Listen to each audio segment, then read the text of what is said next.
If you have a straight ramp, which is leading up to the Great Pyramid, if it's going to carry blocks right up to what will be the top of the Great Pyramid, no gang of workers can haul a 20-ton block. Do you think the pyramids were built by Egyptians with ropes, ramps, and manpower?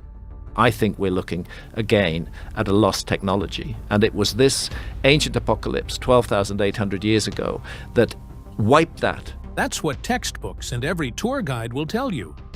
But Graham Hancock, who has spent decades collecting facts, has challenged this version of history. He has gone on the record to say the Great Pyramid might be far older than we've been told, and possibly built by a civilization lost to time. His findings have sparked debates, drawn criticism, and forced a serious conversation about what we really know and what we don't. What are these facts, and why is there so much chaos about it? There's only one way to find out. Stay tuned. Graham Hancock's shocking pyramid theory. Unlike what you might think, Graham Hancock is not even a trained archaeologist, and he's never claimed to be one. He's a journalist by profession. He was a former correspondent for The Economist, who gradually shifted his focus from mainstream reporting to something far more controversial, that ancient history that doesn't quite add up. Over the last 3 decades, Hancock has traveled extensively, researching some of the world's oldest and most mysterious sites. From South America to Southeast Asia, from Turkey to Egypt, Hancock made it his mission to question history. When he sees physical structures, alignments, or patterns that mainstream archaeology struggles to explain, he starts asking questions, and not everyone likes those questions. In 1995, Hancock published Fingerprints of the Gods. It was a book that first made his name a topic of serious and often heated debate.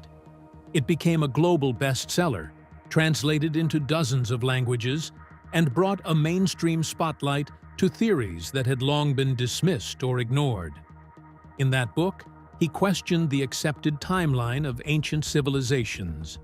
He equally suggested that there might have been a highly advanced culture lost to history, and it was one that predated everything we've been taught about the origins of human civilization. And one of the main locations he focused on was Egypt. The Egyptian pyramids, especially the Great Pyramid of Giza, became central to Hancock's investigations. He spent years studying their dimensions, alignments, materials, and the context in which they were supposedly built. He pored over old excavation records, consulted with engineers and geologists, and walked the sites himself, not once, but many times. What he kept finding didn't sit comfortably with the mainstream view. And it wasn't just speculation. Hancock built his arguments around observable data like erosion patterns, astronomical alignments, and architectural precision.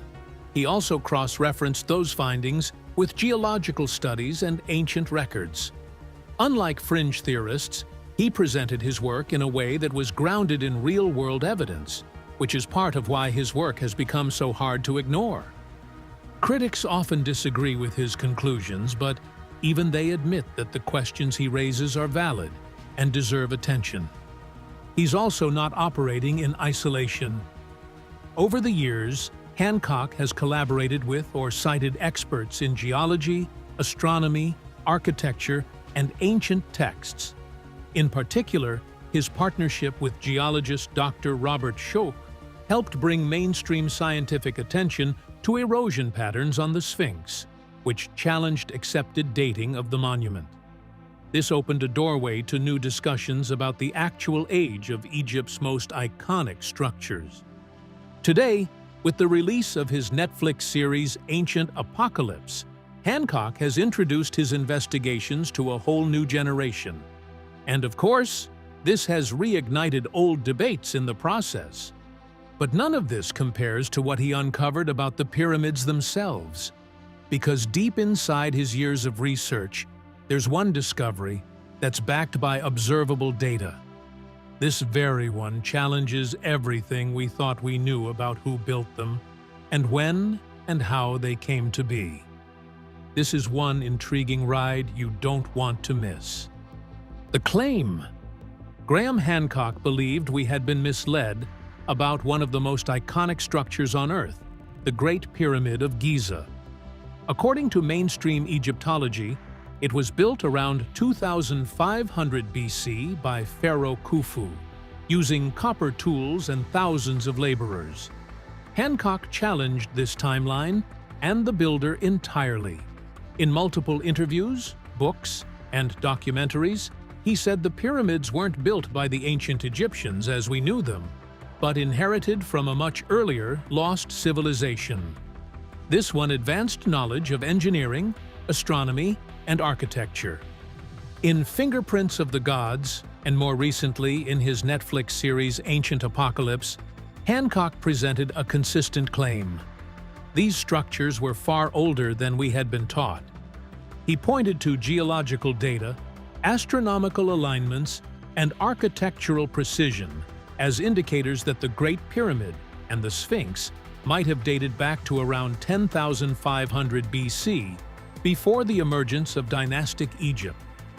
His theory proposed that a catastrophic global event, likely a comet impact at the end of the last ice age, wiped out this lost civilization, but not before it passed down its knowledge to survivors who later influenced early cultures like the Egyptians, Sumerians, and Mayans. He didn't say aliens built the pyramids. Instead, he pointed out two hard-to-ignore anomalies that mainstream archaeology tended to overlook or dismiss, and he believed those anomalies pointed to a highly advanced human society that had existed long before history officially began. What makes these claims too hard to ignore? One of the central pieces of evidence Hancock leaned on was the Sphinx erosion theory, put forward by geologist Dr. Robert Schoch. In the early 1990s, Schoch examined the weathering patterns on the body of the Great Sphinx and concluded they were caused by long-term water erosion. Not wind and sand, as Egyptologists had long claimed.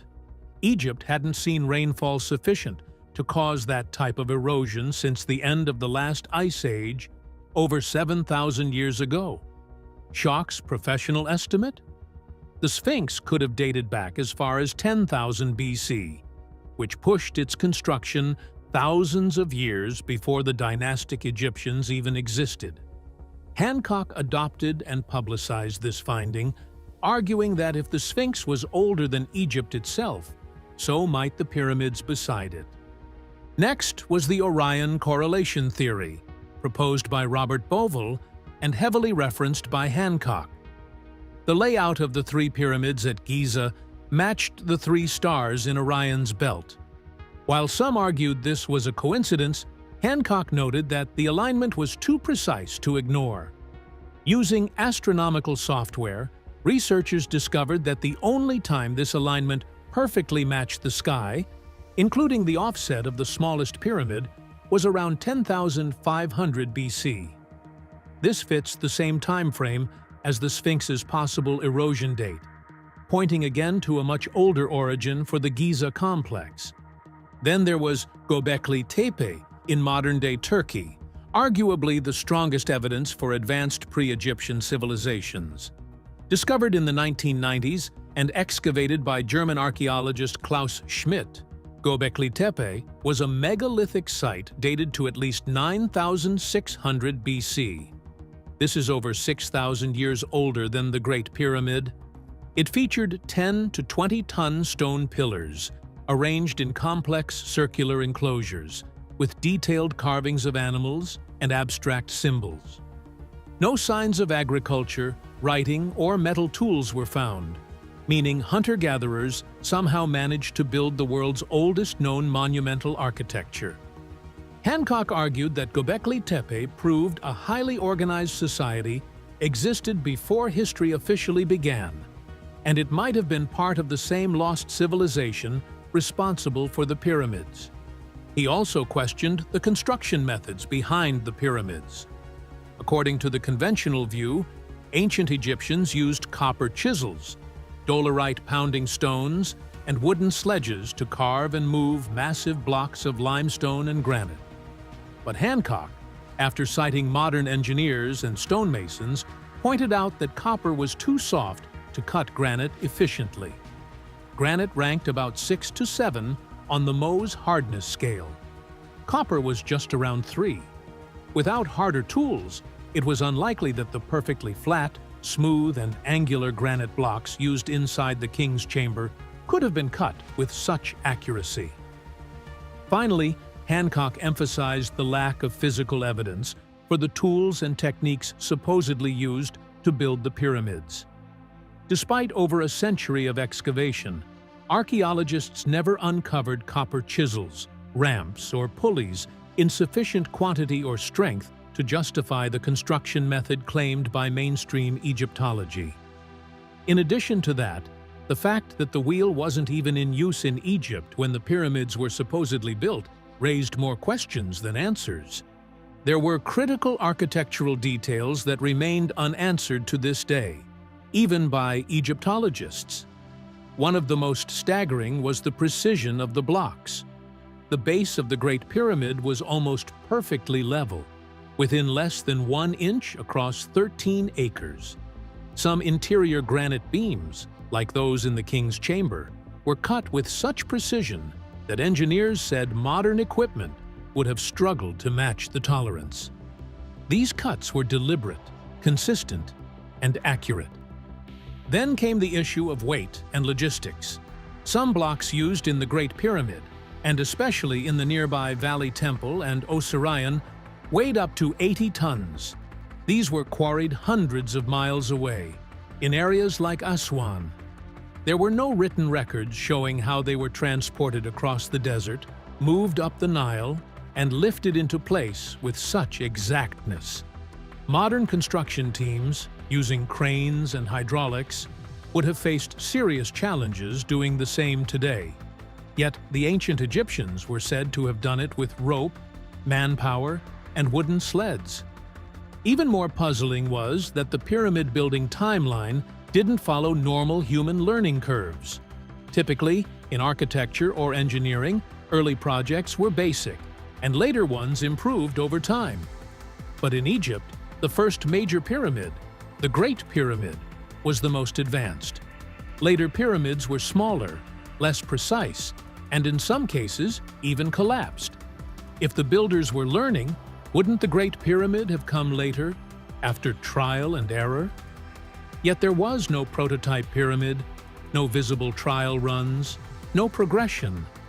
It was as if they started with perfection, and then lost the knowledge. And perhaps the most frustrating for researchers like Hancock would have been the fact that there was no documentation. The ancient Egyptians documented nearly every aspect of their civilization in stone, ranging from wars, rituals, farming, astronomy, to family life. But for the building of their greatest monument, nothing. No blueprints, no artist depictions, no hieroglyphs that said, "We built this." The name Khufu appeared on one small beam in an upper chamber, but some experts believed that was added later. That was the entire basis for dating the pyramid to his reign. For Hancock, that wasn't nearly enough. Mainstream archaeology often responded to these questions with, "We haven't discovered the full picture yet." That may have been true, but Hancock argued that brushing off the inconsistencies only stalled real progress. His point wasn't that he knew everything. It was that we didn't. And in science, saying "we don't know" should have been the start of investigation, not the end of it. So in essence, according to Graham Hancock, we need to reconsider not just who built the pyramids, but when, how, and why they came to be. He believed these monuments were fingerprints left behind by a forgotten part of humanity, one we had only just started to uncover. But if you really want to understand Hancock's deeper theory, let's go back even further, to a global event many people have never heard of. Historical context. Regarding these pyramids, history takes us back to a catastrophic event called the Younger Dryas Impact. This isn't fringe science. The Younger Dryas refers to a documented period of sudden global cooling that began roughly 12,018 years ago and lasted about 1,200 years. Many scientists agree this cooling event occurred, but the cause has been debated. A growing body of researchers, including the team behind the Younger Dryas impact hypothesis, believe that a comet, or fragments of a comet, struck Earth around that time. Geological layers containing high levels of platinum, microspherules, and melt glass found across North America and parts of Europe support this theory. The impact theory suggested widespread fires, climate disruption, and the extinction of many large animal species. It also might explain the sudden halt or regression in early human development across various parts of the world. For Hancock, this was the missing piece. He believed that this catastrophic event wiped out an advanced global civilization, not one with smartphones or space rockets, but a seafaring, megalithic building culture with deep knowledge of the stars, mathematics, and stonework. Hancock argued that this ancient civilization might have lived along coastlines, many of which are now submerged due to post-Ice Age sea level rise. When the Younger Dryas event occurred, it would have been devastating. Entire regions could have been flooded or destroyed. In Hancock's view, this explained why so little direct evidence remained. Survivors of the cataclysm spread inland and shared fragments of their knowledge with emerging societies. Those societies later developed into the cultures we now credit with the rise of civilization: Sumer, Egypt, the Indus Valley. The pyramids, he believed, were not inventions of the dynastic Egyptians, but inheritances, structures or knowledge passed down from that lost civilization. According to Hancock, ancient Egypt might have emerged as a kind of recovery culture, inheriting myths, tools, and templates from people who remembered the pre-cataclysmic world. In this sense, the Great Pyramid wasn't a beginning, but a leftover from a forgotten chapter of human history. Not a tomb, not a monument, but something that carried deeper purpose. Perhaps even a message, a marker, or a warning. He also drew connections to ancient myths and legends, particularly flood stories.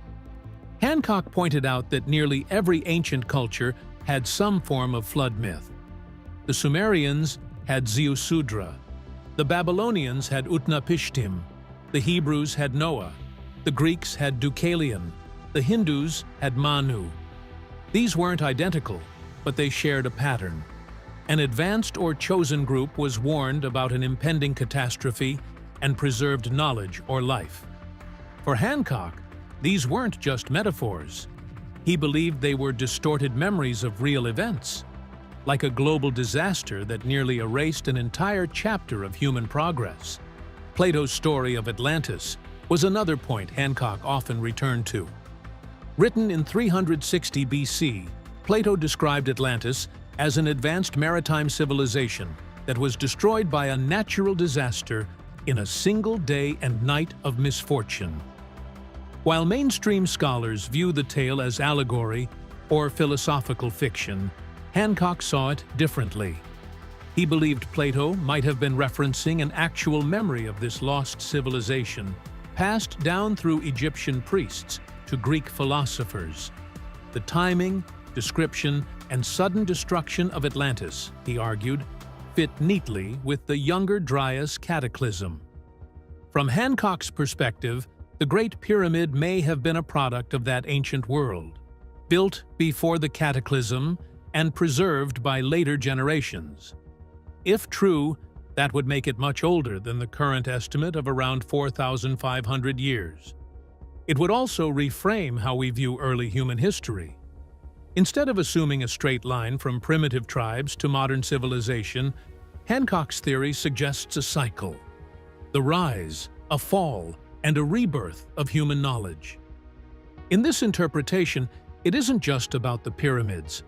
Other structures around the world, like the megaliths at Göbekli Tepe in Turkey or Nanmadol in Micronesia could be remnants of this lost culture as well.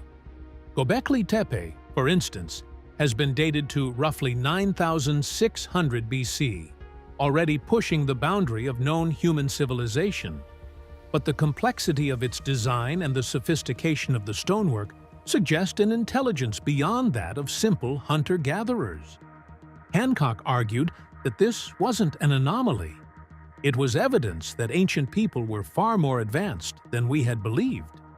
He also emphasized the idea that we are missing parts of our history, not because the evidence is absent, but because we've been trained to ignore anything that doesn't fit a specific timeline.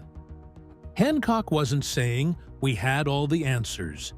He was saying we should be willing to ask harder questions. Looking deeply into this, what if Hancock was right? If Hancock's theory were even partly correct, it would mean that everything we know about early human history needs to be re-evaluated. First, the accepted timeline of technological development would be in question. Stone tools, small tribal settlements, and gradual progress would no longer be the only path. Instead, it would suggest that an earlier form of civilization existed with architectural, astronomical, and engineering knowledge far beyond what current models predict for that time. This also reframes the pyramids themselves. If the Great Pyramid and possibly others were built by a civilization predating Egypt, they might not be tombs at all. They might be messages encoded in geometry, measurements, and orientation. The idea that the pyramid's dimensions relate to Earth's curvature, that its alignment corresponds to cardinal directions with uncanny precision, and that it contains mathematical constants like pi and the golden ratio are all points that Hancock and others have used to argue the structure holds deeper meaning, and it could be a legacy for ancient science. Furthermore, it opens up the possibility that many more such sites remain undiscovered. If sea levels rose dramatically after the Ice Age, then countless ruins could lie underwater along ancient coastlines. Undersea scans off the coast of India, Cuba, and Japan have revealed what some researchers believe are man-made structures submerged under hundreds of feet of water. If verified, these would challenge existing historical narratives and support the idea that early civilization was more complex than believed. Rather than seeing modern civilization as the pinnacle of a slow and steady climb, we might begin to see it as a continuation. Or better still, even a rediscovery of something older. Hancock has often said that humanity is a species with amnesia.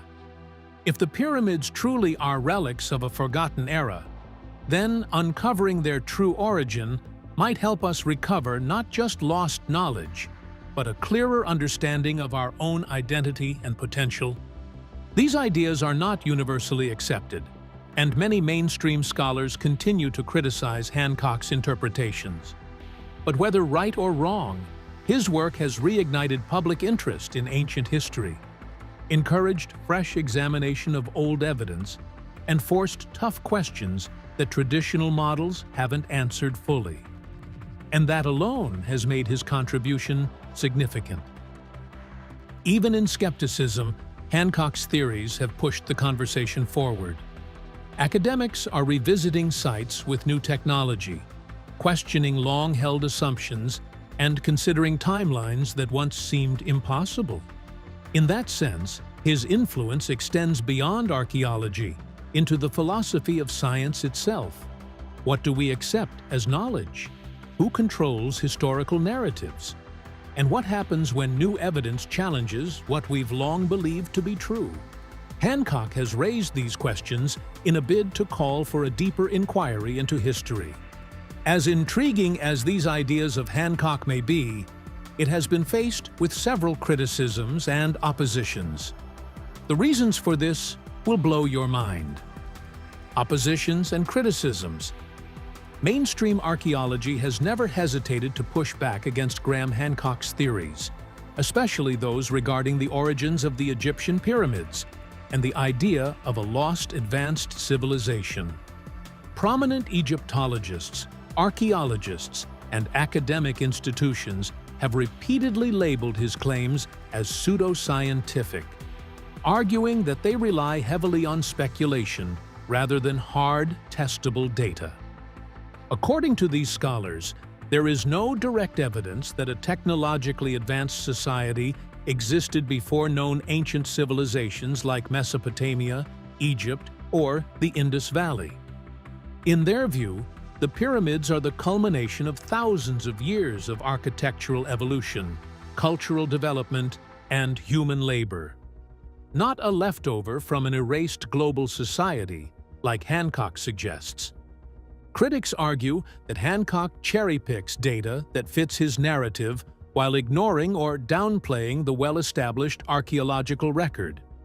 They point out that while the erosion patterns on the Sphinx, the alignment of the pyramids with Orion's belt, or the astronomical significance of ancient structures may be intriguing, they are not in themselves definitive proof of a pre-Egyptian advanced civilization. According to their assessment, these features can be explained within the scope of known history, existing engineering knowledge, and cultural beliefs at the time. Moreover, they emphasize that extraordinary claims require extraordinary evidence, and Hancock, they claim, simply has not delivered that level of proof. However, even within this criticism, there is a subtle acknowledgement that some aspects of Hancock's claims raise legitimate questions. While many archaeologists remain critical of his broader conclusions, few outright debunk the geological or astronomical observations.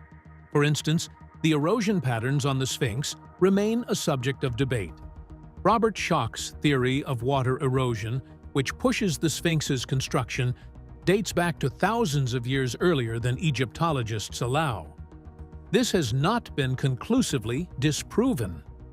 Similarly, the pyramid's alignment with Orion's belt during 10,500 BC is an observable fact, even if the interpretations vary widely. Some experts have expressed that while they disagree with Hancock's conclusions, they support the idea that archaeology must remain open to challenge. This doesn't mean every alternative theory should be taken at face value, but rather that science progresses by questioning assumptions and re-examining data as new evidence or methods emerge. Several academics have also acknowledged that there are gaps in the historical record, especially regarding how the Great Pyramid was built. There are no records of its construction, nor how such precision was achieved with supposedly rudimentary tools.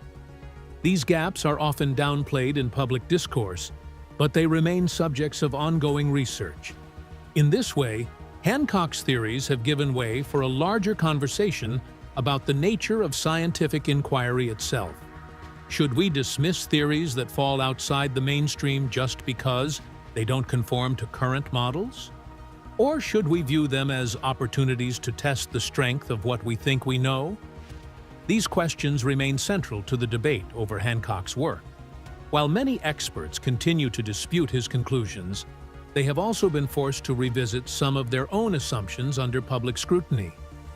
That, in itself, is a sign of progress. When Graham Hancock's Ancient Apocalypse premiered on Netflix in November 2022, it instantly became one of the platform's most talked-about docuseries.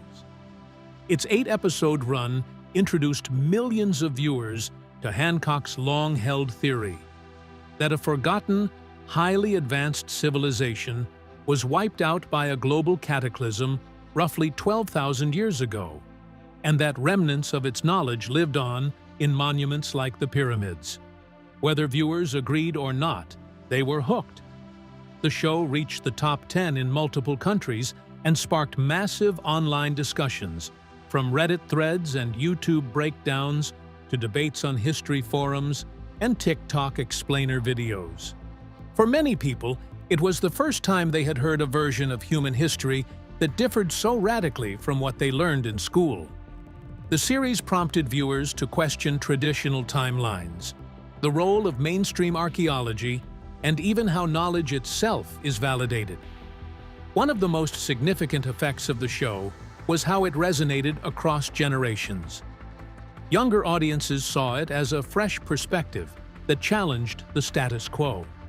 And the older viewers appreciated the way it gave voice to long-standing curiosities about the origins of ancient structures.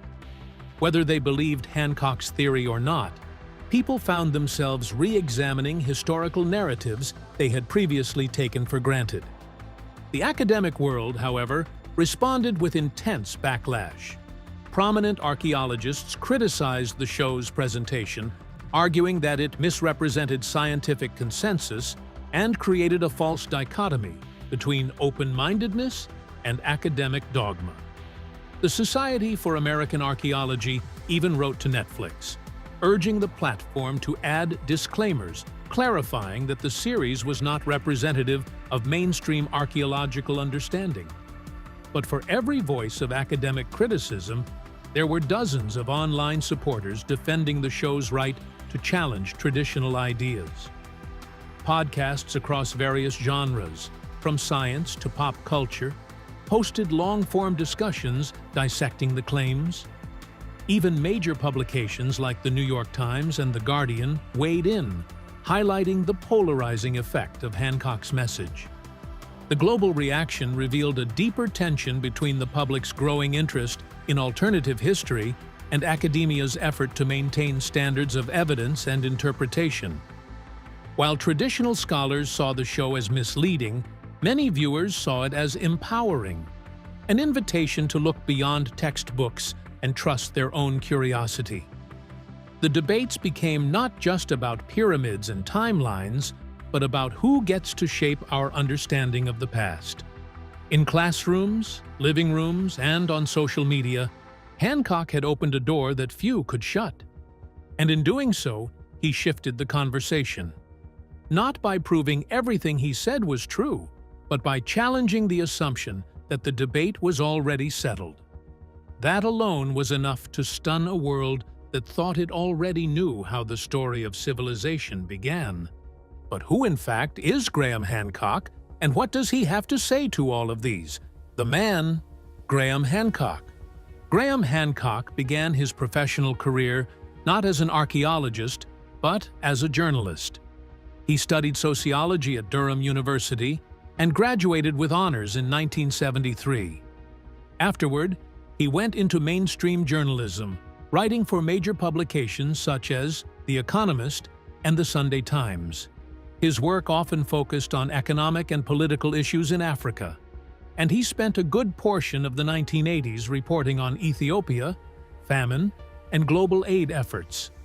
He also served as the East Africa correspondent for The Economist, covering issues from war zones to humanitarian crises. His early writing had little to do with ancient history or archaeology. His career shifted dramatically in the 1990s. While working on a book about Ethiopia, The Sign and the Seal, 1992, which explored the legend of the Ark of the Covenant, Hancock started questioning accepted historical timelines. That book's commercial success inspired him to explore other mysteries in ancient history that, in his view, mainstream scholars had either overlooked or ignored. By the time he published Fingerprints of the Gods in 1995, Hancock had fully transitioned into the field of alternative history. The book, which quickly became a bestseller, argued that ancient monuments such as the Great Pyramid and the Sphinx might be remnants of a much older and more advanced civilization than historians recognized. It was this publication that firmly established his public persona as a challenger to conventional archaeology. Hancock has never claimed to be an archaeologist, and he frequently reminds audiences of that. Instead, he presents himself as an investigative journalist, using the same skills he applied in war reporting, looking for inconsistencies, following evidence, and questioning authority. He has stated in multiple interviews, including with Joe Rogan and in his own documentaries, that he sees it as his duty to raise uncomfortable questions, especially when they concern humanity's past. Rather than positioning himself as a definitive authority, Hancock often describes himself as a heretic in the academic world, openly critical of what he views as a rigid and dismissive attitude from traditional institutions. As for the backlash, Hancock has addressed it head-on. In public talks, on social media, and in his books, he argues that his critics often misrepresent his work or refuse to engage with the actual evidence. He says the reactions from academia highlight a deeper problem. He claims that there is a gatekeeping culture that stifles alternative viewpoints. He's been especially vocal about the pushback his Ancient Apocalypse series received, stating that the strong negative response from scholars only amplified public interest. While critics continue to challenge his conclusions, Hancock maintains that his goal isn't to replace mainstream history, but to expand the conversation. Do you think it's a good idea to further probe Hancock's theories? Let us know your thoughts on the comments. And if you enjoyed this video, do well to subscribe, like and share for more intriguing contents like this. We'll see you in the next video.